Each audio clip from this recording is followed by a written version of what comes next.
From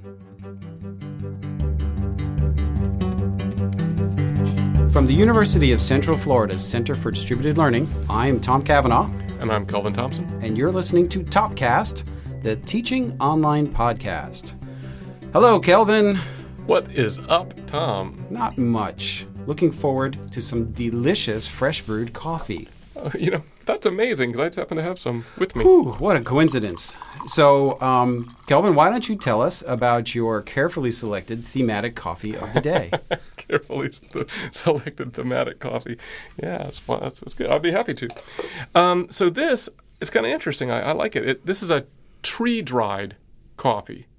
And my little coffee roaster guy said that. I'm like, well, I was fascinated. I'm like, well, how does that work? Tree-dried? Tree-dried. Because, okay. There's a drying process, right?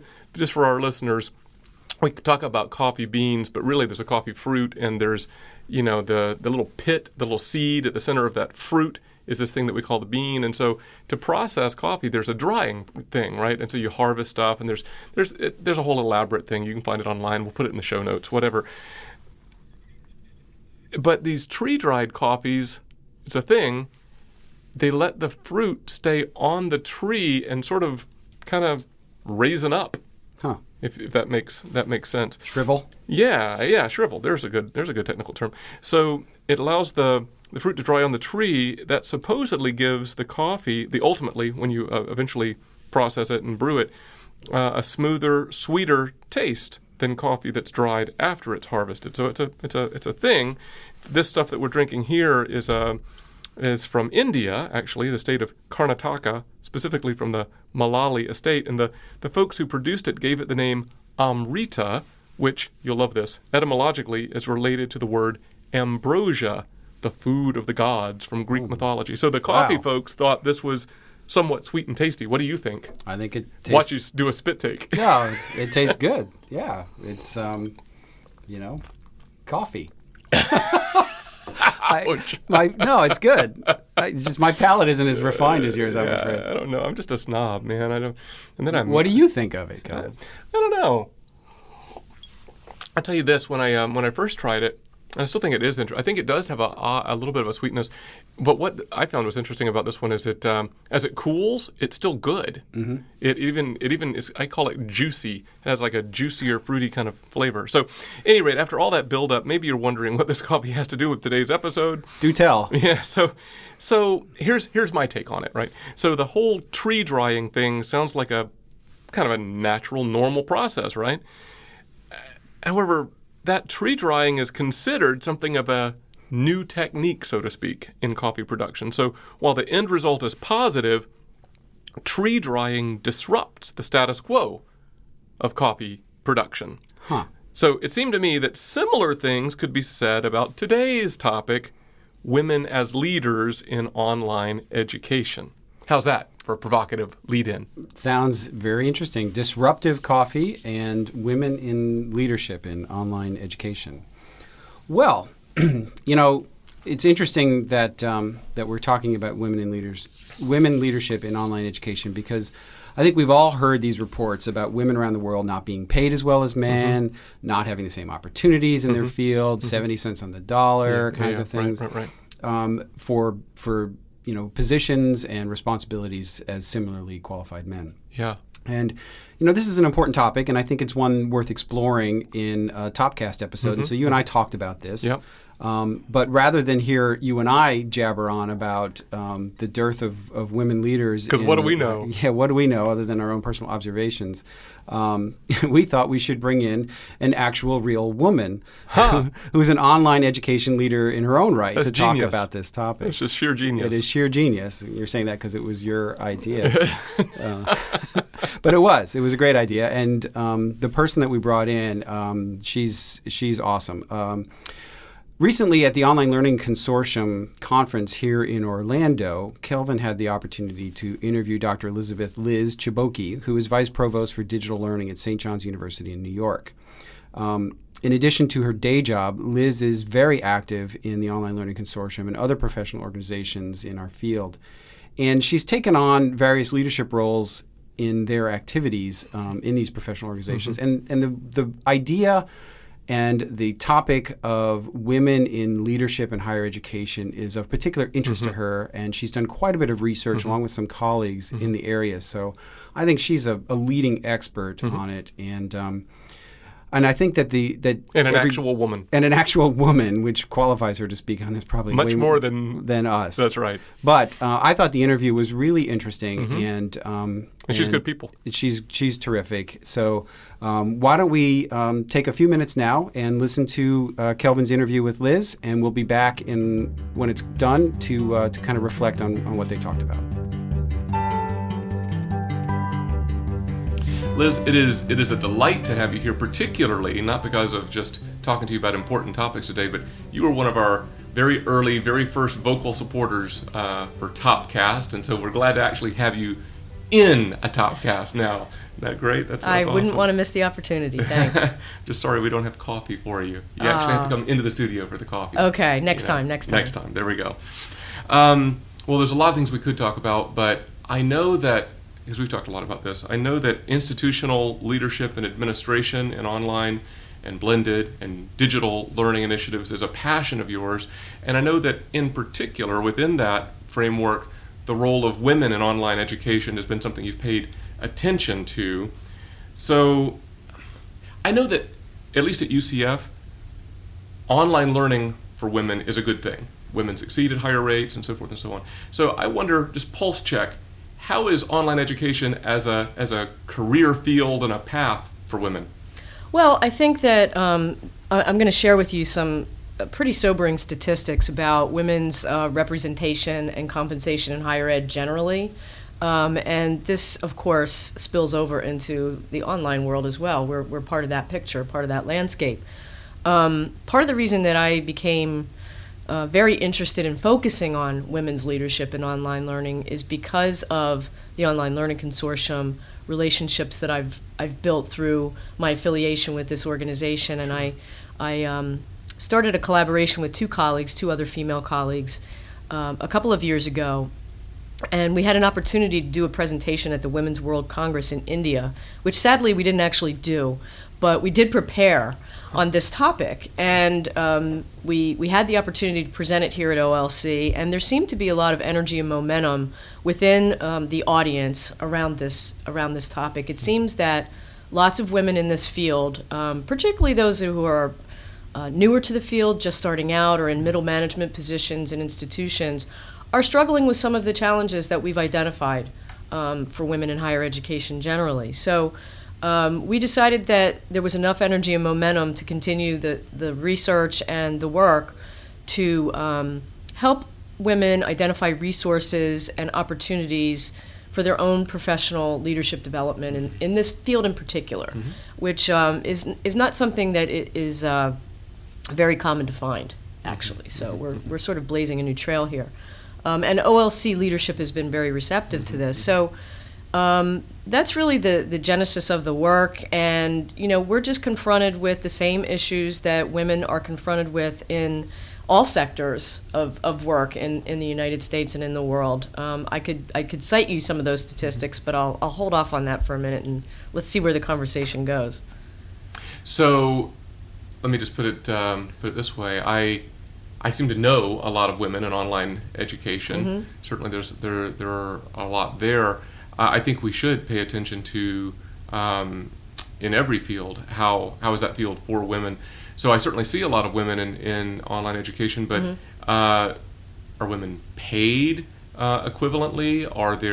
Is there upward mobility in terms of career trajectory? What are you seeing? Well, that's really a key question, actually. Let me go back to the data that I wanted to share with you.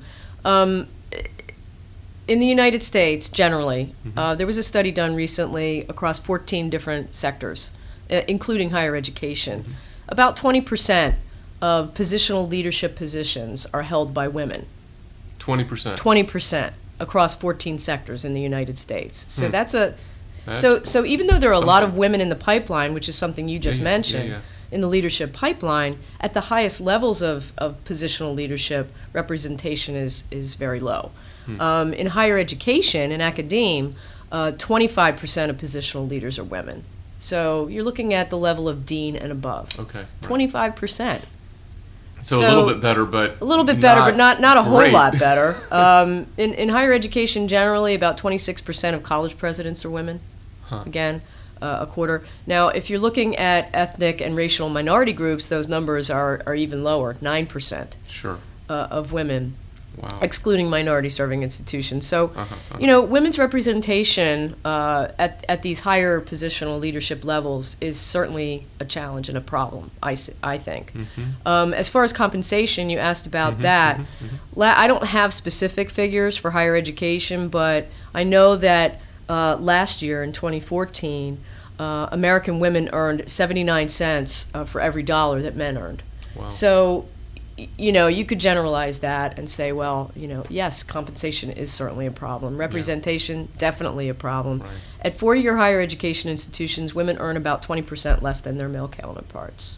In general. In general. Mm-hmm. So the issues are very real and very current, and that's why, my colleagues Renee Cicchino and Shanta Goswami and I are doing this work to really alert folks, to bring this to their consciousness, to let them know that if we just sit and wait for women to move through this leadership pipeline organically, we're going to be sitting and waiting for a very long time. Right. And we need to be proactive, and we need to find ways to promote women's leadership because, as you say, women are well represented as students in higher education, in the faculty, and in these sort of lower level or mid-level position leadership positions. Not so much at the top. So, you mentioned proactive strategies. Do something about it. What do you think? What do you think would help? Well, I think that there are different levels of strategy. One is taking personal ownership of this issue and looking for resources and for opportunities for one's own professional leadership development. And certainly, when we meet with women on this topic in sessions like we've had here at the conference, we talk about some of those opportunities. We identify those resources where women can find assistance and professional development programs, opportunities, courses, etc. So at the individual level, there's a lot that can be done. We encourage women to find mentoring opportunities, to become mentees. And I think that that's one of the things that's sort of brewing right now for us is can we identify and plan for a formal mentoring program for women in online higher education, and might OLC help us to support that? So that's something that we're looking at. Certainly we need to take more action at the institutional level. There are policy issues around compensation and representation, hiring, recruiting, retaining folks in these positions. So we have to be aware of the political climate. We have to work with our human resources departments at the institutional level, with the leadership at the institutional level, to identify this issue and to address it at that level. And then, of course, we're talking about national exposure, really just women mobilizing, in groups and in numbers to take political action, basically. Do you mind if I dig in a little bit and why do you think this situation is what it is? I mean, you've talked about now some things about what, especially in a self-advocacy kind of a way, women in our field might do, and some things that associations can do, and some things from a policy and procedure standpoint at individual institutions. But why do you think this is what it is? Well, it's been studied, pretty well studied. And the research demonstrates that women, that there's a lack of women in these positional leadership roles primarily due to gender bias against women as leaders. And that's a very tough problem to solve. Certainly, there's been a lot of progress. I don't want to suggest that things haven't improved for women over the years in positional leadership in all sectors, but we're not where we should be at this point, and that's really been identified as the main reason. There are a number of things that come to light in these sessions that we do with our with our colleagues around this topic. One is that women are held to different expectations as leaders than men. They are held to different standards. They are sometimes actively discouraged, even sabotaged is the word that I've seen in some of the literature, in their desire to, attain these positions. There's still a lot of discussion around the quote-unquote glass ceiling for women in positional leadership. So these things are well documented, these obstacles and challenges in the literature. There's a lot of reading to be done there. But that's really the key. It's gender bias, and there's when I started doing this research, I didn't realize how profoundly women have been impacted by this. I've been very fortunate in my own life, in my own career, to have a lot of support, a lot of guidance, a lot of encouragement. And so, this wasn't really front and center for me personally. But as I've started to do this research, and as I've met with more women on this topic, I realized that I'm just one of the lucky ones. Yeah. I was literally about to ask you that question, if you didn't mind putting you on the spot, is have you experienced that, which you've kind of answered. Have you seen that happen to other colleagues where you're kind of like you have a front row seat, if you will? I mean, have you seen this happen? Yeah, I don't want to say I don't want want to say call that anybody out, but no, that's okay. I wouldn't do that either, but I don't want to say that I've never experienced any of this, and I can tell you a few anecdotes about that. I think I can think of things like, for example, many, many years ago when I was in graduate school, I actually had aspirations of going to medical school. Right. And I sat down with the department chair at this institution that I attended, I won't name it, and I told him about my aspirations. And this is going back, to the 80s. This is quite a while ago, and women in medicine, even at that point, were not very prevalent. And he basically looked at me and said, that sounds like a waste of time to me. I mean, what you're going to do is end up getting married and having children and leaving the profession anyway, so why go down that path? Wow. And, I don't think any of my male colleagues had heard that speech. There were more recent examples after I entered into higher education, and I think that I had one conversation that I just can't seem to let go of, where I was sitting in front of my boss, who happened to be a male, and he always referred to me in using a term that I didn't particularly care for, which was kid. Hi, kid. How you doing, kid? What's going on, kid? Okay. And I think that's because I was younger than he, but also it was a way, I think, of subtly conveying a message that I was less than. And I really didn't appreciate it. I did actually call him out on it a few times. And I don't think he meant to intentionally demean me, but I felt that. There are more blatant examples. I won't get into them. But so I have experienced some of this personally, but not to the degree that I felt that it really held me up professionally.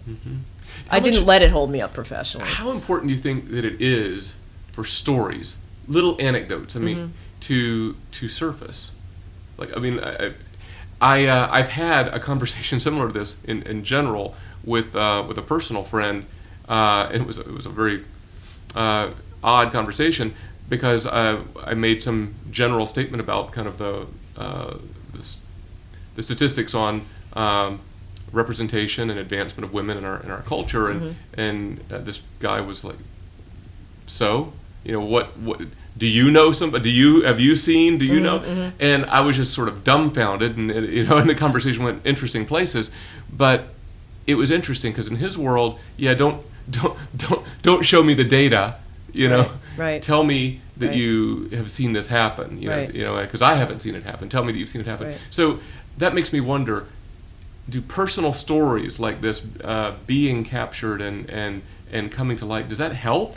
I think it helps a great deal. It's one of the strategies that we use in our sessions, in our workshops, in our discussions with women on this topic. I think personal narratives are really powerful.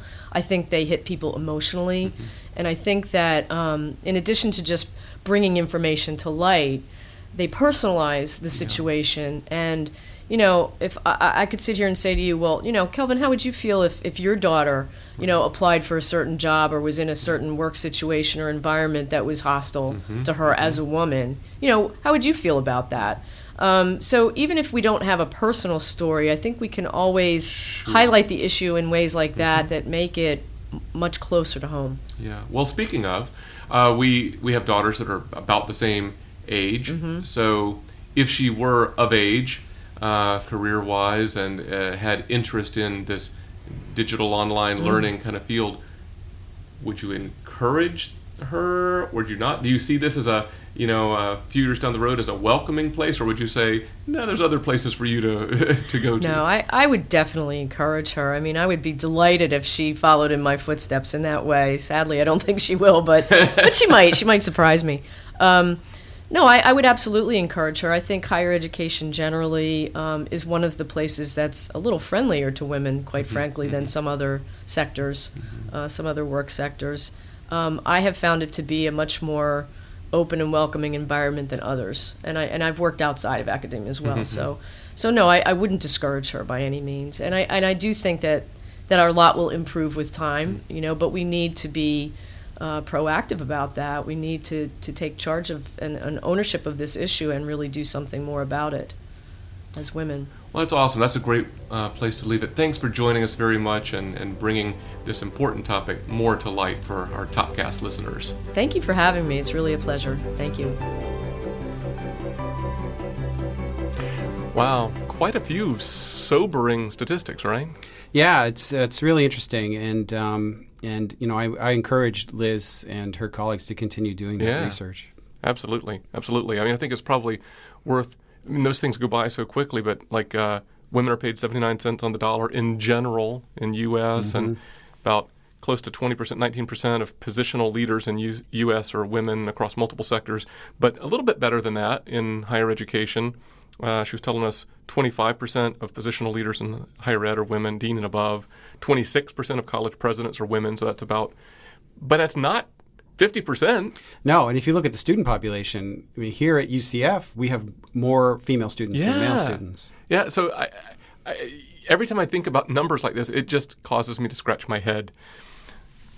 Now, so I guess there are thus far that I've seen anyway, no hard data on women in positional leadership within online education per se, but the general numbers are attention-getting. And I appreciated the anecdotes that Liz shared. I thought they were kind of compelling. Yeah, absolutely. And in kind of preparation for this discussion, you prepare for these things?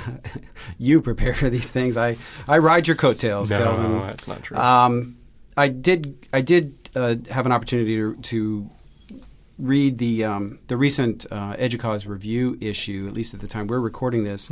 And in it, there's like a cover article that is entitled "The Tech Talent Wars and # Women in Tech." And it's written by Joanna Young, who's the vice president and CIO for Michigan State. And I'm going to read just two brief quotes from it that I thought were relevant to some of the stuff Liz was talking about. One is that the National Center for Women in Information Technology reported that in 2014, only 26% of professional computing jobs in the United States were held by women. The percentage of women awarded computer science degrees has actually decreased from 37% in 1985 to 18% in 2013. Well, what is up with that?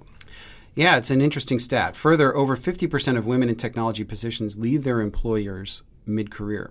Goodness gracious. And later on in the article, she goes on to say, at top tech employers, so we're talking outside of higher ed here, but in the tech sector in general, the percentage of women overall is about 30%, but the percentage of leadership roles averages 22.5%.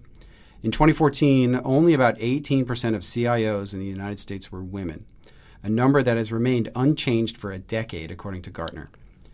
So, and what Joanna Young goes on to say, and I think this echoes what Liz was saying, this isn't about quotas or fairness. It's about supporting a movement toward a broader, deeper talent pool, one that we clearly need. It's not like meeting quotas or we need to have necessarily, although it's good, have a leadership profile that is representative of the people they're leading. Well, yeah, right. I mean, we got 50% of the population as one group. I mean, why would you want to see something different than that actually in leadership? But Joanna Young's argument goes even beyond that to say, look, we need talent. Yeah. We have a talent dearth in some of these positions.